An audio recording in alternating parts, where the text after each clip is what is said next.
Hello and welcome to this next episode where we're going to talk about how we can make your assessment quicker, better and easier.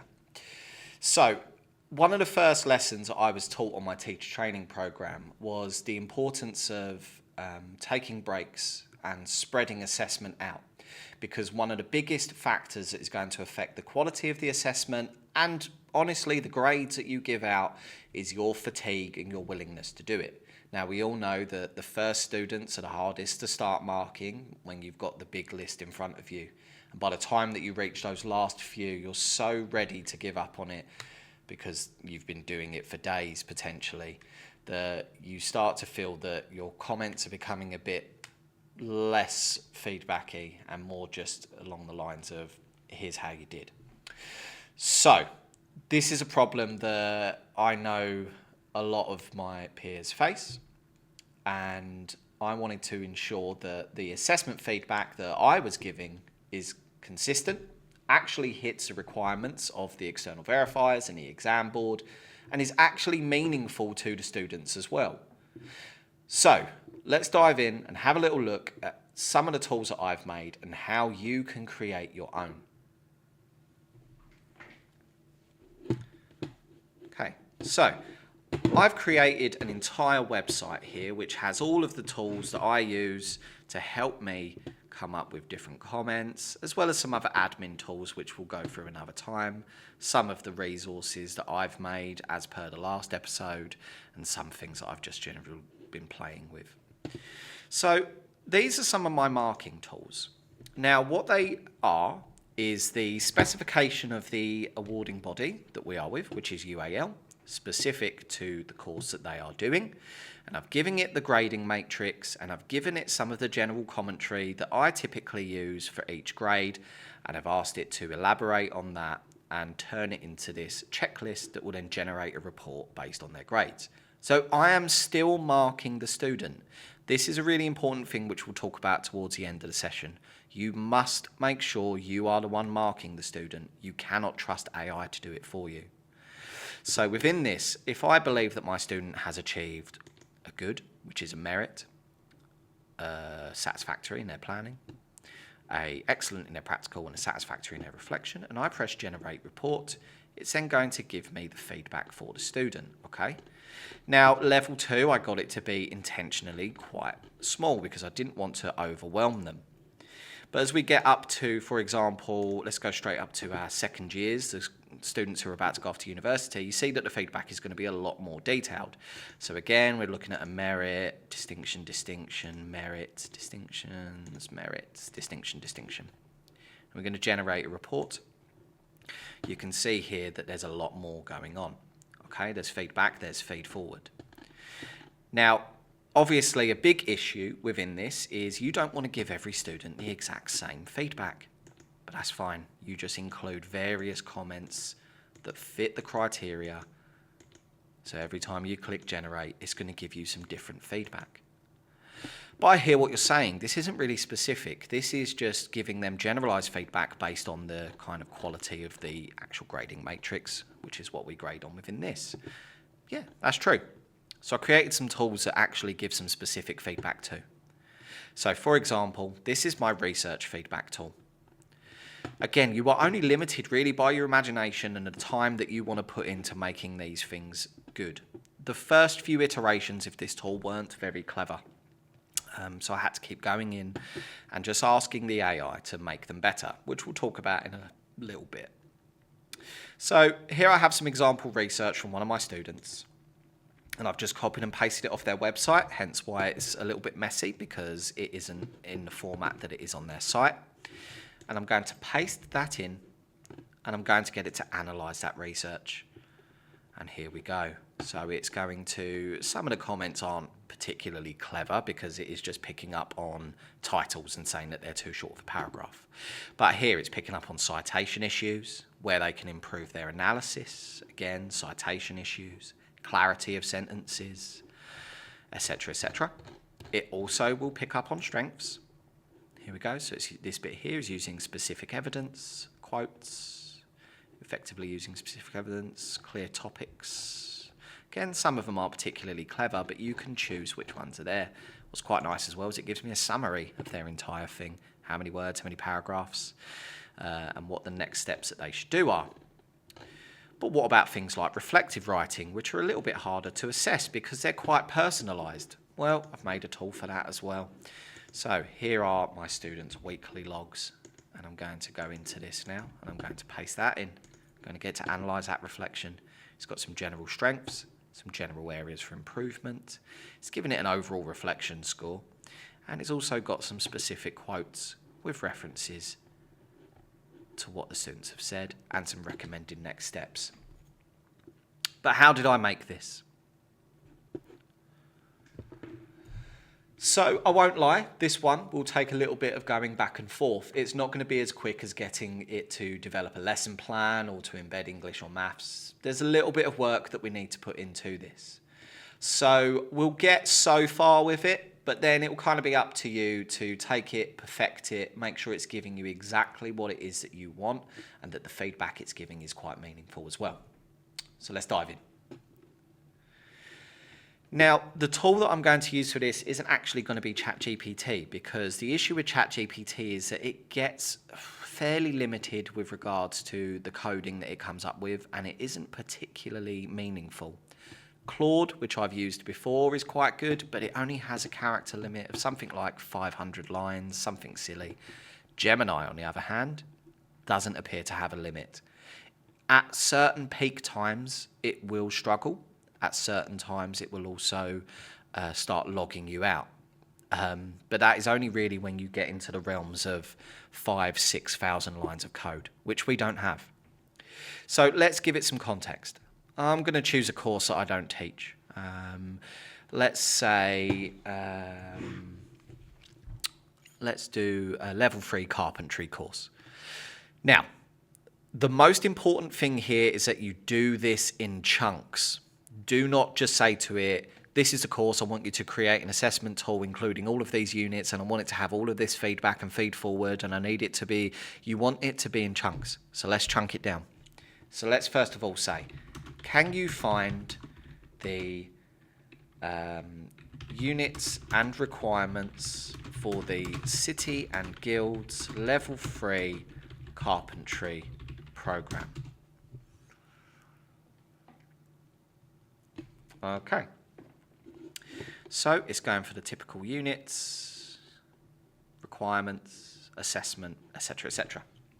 Okay, so the next step is going to be to ask it to create a checklist. And we want to do this in something called Canvas, okay? So we're going to say, and again, the important word here is HTML. So can you create a tool using HTML, which is a checklist of the course units so I can track student progress? Okay. Now, what it's going to do is it's going to create that for me. Now, one of the downfalls of Gemini and the firewall that we use within this college is it will come up with this. So I'm going to show you how it is that we can actually create a new tool directly on your computer so that you can see how to actually view this. You can edit it directly within this file, etc., etc. But we're going to learn a bit of coding today. So what I'm going to do is I'm going to open up a notepad. And what I'm going to do within that notepad, I've got mine zoomed in for some reason, is I'm going to go to the code and I'm going to select it all. I'm going to copy it. I'm going to go into my notepad. Okay, and there is all my code. Just there. And I'm going to go to File, Save As, and you can see all the ones that I have worked on before. Okay, so I'm going to call this carpentry test.htm. The most important thing here is you must end it with .htm. Okay, we're going to save that. Now what I'm going to do is I'm going to find that. Okay, and that's just in my documents. And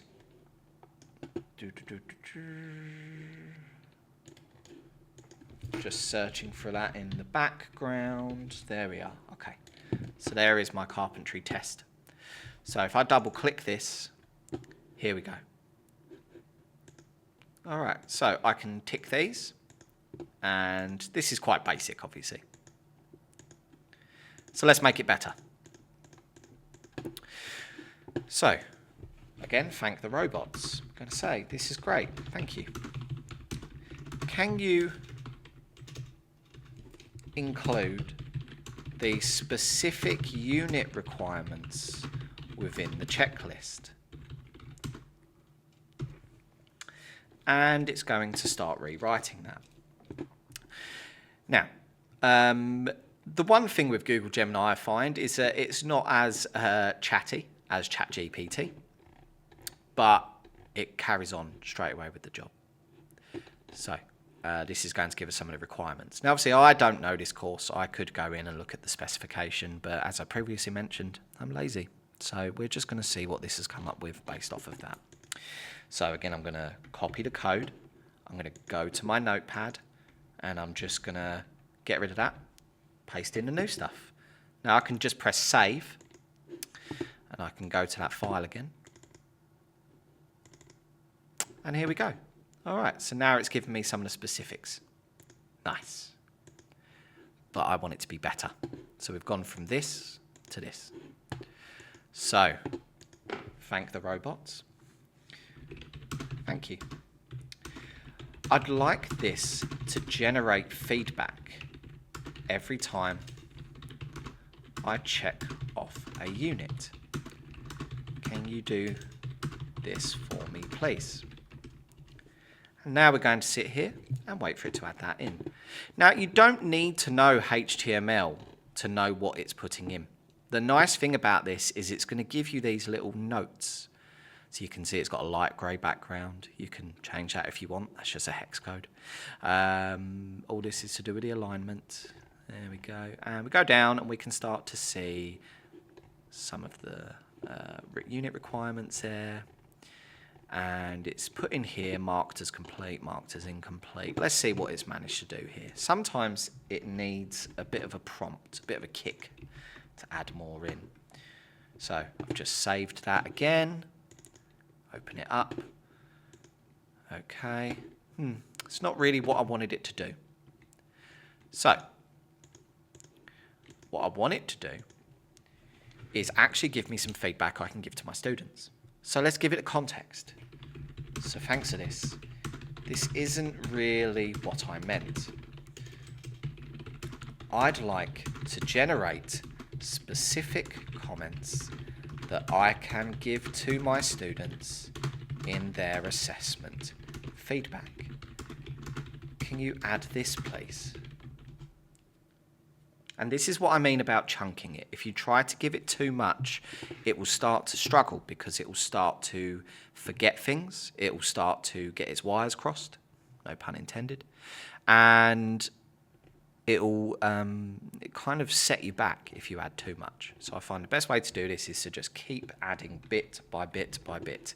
So we're going to do the dance again, go into here, paste it in, save it, open it up. All right, now what does it do? Okay, so it's given me a comment, but really I want these to be at the bottom here. So let's ask it for that. The other thing I want it to do is also give me the option to give past merits and distinctions. But let's just get the comments at the bottom to begin with. So can you do it so the comments appear at the bottom all together? So when I check off each unit, I can copy and paste all of the feedback together.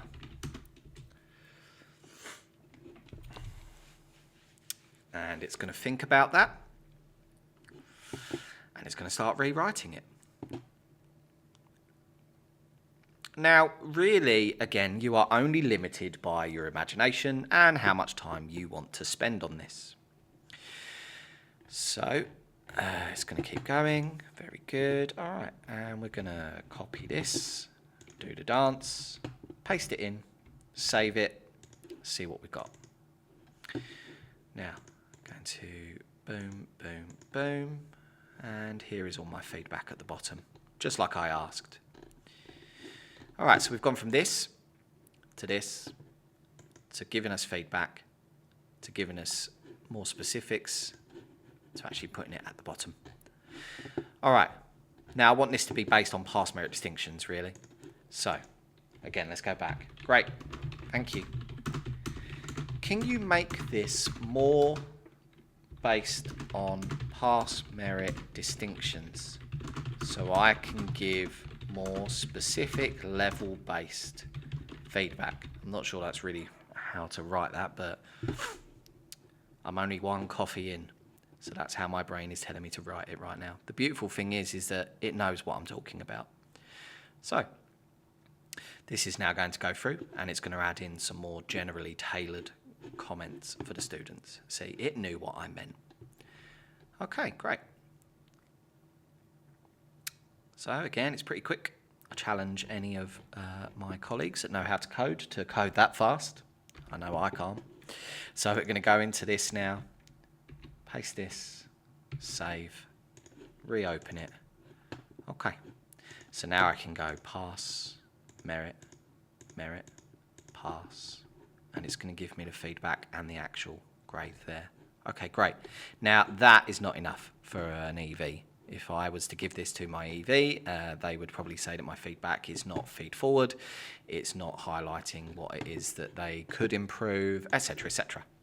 So let's improve that. Great, thank you. The comments generally need to be much more detailed. Can you include within the comments specific feed forward on how they can improve specific to the grade that they have achieved? Can you also ensure that the comments generated are at least 3 sentences in length? Now, this is the part that typically you have to keep going back and forth for. So I found that it's always best to ask it for just a few sentences to begin with. And then if you want more, ask for 4 sentences, 5 sentences. But when you start to ask it for too much, that's when it starts to struggle. So this is the feedback aspect. Let's see if it's going to do the feed forward separately. Sometimes it likes to add them in as separate comments. Maybe it's included it within it. I think it's included it within it. Let's have a little look. Copy,